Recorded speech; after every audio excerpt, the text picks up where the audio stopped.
Okay.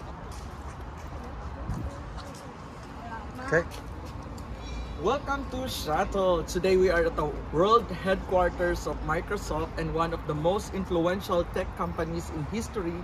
Founded in 1975 by Bill Gates and Paul Allen, Microsoft has grown from a small garage idea to a global leader in a software, cloud technology, and artificial intelligence.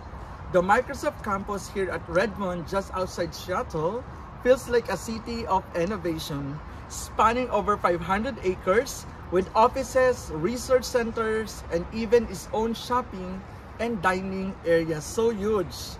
So from Windows to Xbox and now Azure and AI, Microsoft continues to shape the way we live, work, and connect.